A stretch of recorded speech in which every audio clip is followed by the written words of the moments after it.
So hello everyone, I welcome you all to UIS. So एक बड़ा earthquake है लगभग 7.1 मैग्नीट्यूड का। उसने कर्माडेक आइलैंड जो कि न्यूजीलैंड के अंदर लोकेटेड है, न्यूजीलैंड का हिस्सा है, वहाँ पे ये बड़ा अर्थक्वेक आया है। और जो सुनामी है उसकी वार्निंग भी जो है जारी की गई है। सो कर्माडेक आइलैंड कहाँ लोकेटेड है ये आपको ध्यान में रखना है, that this Kermadec island is located in New Zealand. So these Kermadec islands ये सब ट्रॉपिकल आइलैंड आर्क का हिस्सा है, साउथ पैसिफिक ओशन में लोकेटेड है। जो न्यूजीलैंड है उसके जो नॉर्थ ईस्ट हिस्सा है वहां पे लोकेटेड है, नॉर्थ आइलैंड का ये हिस्सा है न्यूजीलैंड के। And they have a similar distance south west of Tonga. Tonga एक दूसरा आइलैंड है, we can say it is also located near to New Zealand also, और साउथ पैसिफिक ओशन रीजन में लोकेटेड है। So this thing we should remember that Kermadec जो island है ये basically New Zealand का हिस्सा है, और ये इनका जो लोकेशन है that location is in the South Pacific Ocean. These islands are part of New Zealand, मतलब ये पॉइंट आपको याद रखना है कि ये जो आइलैंड्स हैं these islands are part of New Zealand. अब इंटरेस्टिंग पॉइंट क्या है कि although they are part of New Zealand, लेकिन लगभग इनकी साइज है 33.6 किलोमीटर स्क्वायर का total area, in total area, and uninhabited, मतलब ह्यूमन पॉपुलेशन आपकी नहीं है। एक एरिया पास में जिसे हम राउल आइलैंड स्टेशंस कहते हैं, दे आर, यहाँ पे कुछ लोग आपके प्रेजेंट है, but we have to understand कि ये जो रीजन है ये पूरे तरीके से, एक तरीके से देखा जाए कि अनइनहेबिटेड है, मतलब ह्यूमंस आपके यहाँ पे नहीं रहते, ह्यूमन सेटलमेंट बहुत ही कम है। The islands are listed with the New Zealand outlying islands, जो बाहर के इलाके में न्यूजीलैंड के आइलैंड्स है उसमें इनको लिस्ट किया जाता है कि नदर्न पार्ट है, नदर्न मोस्ट पार्ट का न्यूजीलैंड का ये हिस्सा। ये जो आइलैंड है इनका अगर आप देखा जाए कि नाम कैसे रखा गया, तो ये जो आइलैंड है इस आइलैंड का नाम Breton captain Jean Michel Huon de Kermadec, एक ये आप कह सकते हो कि ट्रैवलर टाइप थे, तो उसके नाम पे आपका रखा गया था। इसने लगभग 1790s का जो समय है उसमें एक्सपेडिशन इस रीजन में किया था, इस आइलैंड पे किया था, उसी के नाम पे इस आइलैंड का नाम रखा गया है।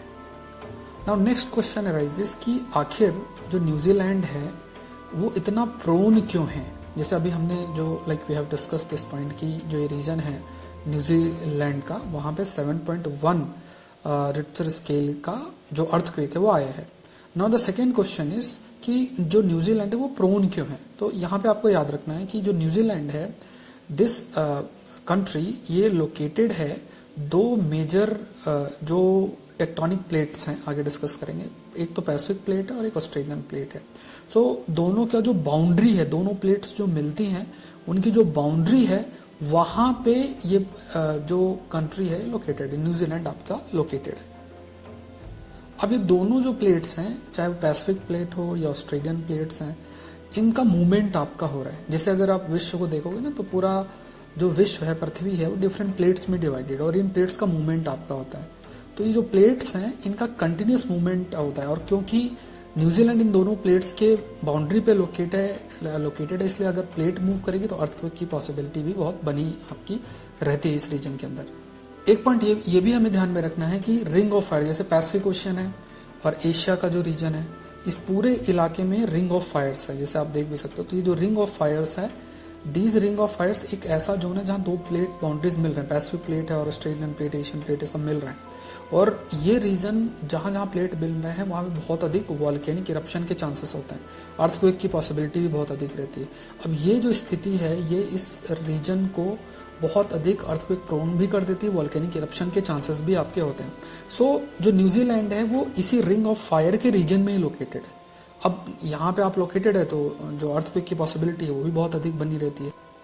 इसी रीजन में जिधर न्यूजीलैंड लोकेटेड है, इसी रीजन में अगर आप देखोगे तो इंडोनेशिया, जापान, कैलिफोर्निया, पेरू, चिले, ये सब लोकेटेड है, क्योंकि ये पूरा का पूरा जो रीजन है पैसिफिक ओशन का, ये रिंग ऑफ फायर कैटेगराइजेशन में हम इसको रखते हैं, रिंग ऑफ फायर कैटेगरी में। रिंग ऑफ फायर शब्द इसलिए लिया गया है क्योंकि वॉल्केनिक जो इरप्शन है वो काफी अधिक है, बिकॉज दो प्लेट बाउंड्रीज हैं, एक दूसरे के अंदर जो है सबडक्ट कर रही हैं, नीचे जा रही हैं। So there is a way high chances volcanic eruption का, अर्थक्वेक प्रोन भी एरिया है। तो इस पूरे रीजन में जो कि हाई लेवल ऑफ सिस्मिसिटी है, अर्थक्वेक की पॉसिबिलिटी यहाँ बहुत बनी हुई है, इसलिए एक वॉल्केनिक हॉट स्पॉट है। और इस पूरे वॉल्केनिक हॉट स्पॉट में पास में न्यूजीलैंड भी है और दूसरे जैसे इंडोनेशिया, जापान, कैलिफोर्निया, पेरू, चिले ये भी लोकेटेड है। इसलिए यहाँ पे अर्थक्वेक जैसी चीजें काफी कॉमन है।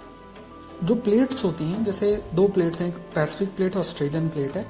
अब अगर दो प्लेट्स एक दूसरे से दूर जाती हैं तो उन्हें हम डाइवर्जेंट प्लेट बाउंड्रीज बोलते हैं। अगर दो प्लेट्स क्लोज आती हैं एक दूसरे को, उसे कन्वर्जेंट प्लेट बाउंड्रीज हैं। तो ये आप याद रखो कि जो न्यूजीलैंड है वो जो प्रेजेंट है वो कन्वर्जेंट बाउंड्री मतलब एक तो वेस्टवर्ड मूविंग पैसिफिक जो है वेस्टवर्ड साइड पे मूव कर रहा है और नदर्न साइड से ऑस्ट्रेलियन प्लेट आपकी आ रही है। तो नीचे से ऑस्ट्रेलियन प्लेट ऊपर की तरफ जा रही है और उसी से आपका वेस्टवर्ड साइड पैसिफिक प्लेट आ रही है। तो दोनों प्लेट्स आके मिल रही हैं and that is the reason we can say कि जो न्यूजीलैंड है वो बहुत अधिक प्रोन है आपके अर्थक्वेक के लिए। और ये याद रखना है कि जो प्लेट बाउंड्री है that is convergent plate boundary.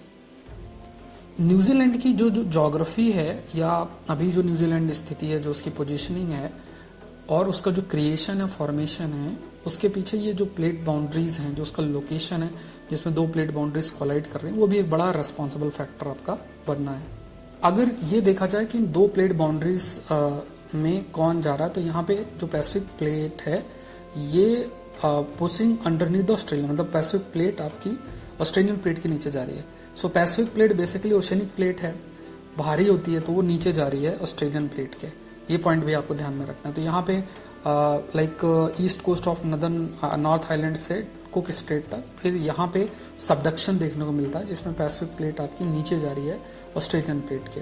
तो ये कुछ पॉइंट्स हमें ध्यान में रखना है कि अगर if you see this region, इस पूरे रीजन की बात करें तो न्यूजीलैंड क्यों अर्थक्वेक प्रोन रीजन है, ये एक प्रश्न आपके लिए फ्रेम हो सकता है। तो we need to understand the geographical location and all, जो अभी हमने डिस्कस किया है। सो अगर आप IAS एग्जाम की तैयारी कर रहे हैं तो आप अनअकैडमी से जरूर से जुड़ें। UIS चैनल को ऐसे वीडियोस के लिए जरूर से सब्सक्राइब करें।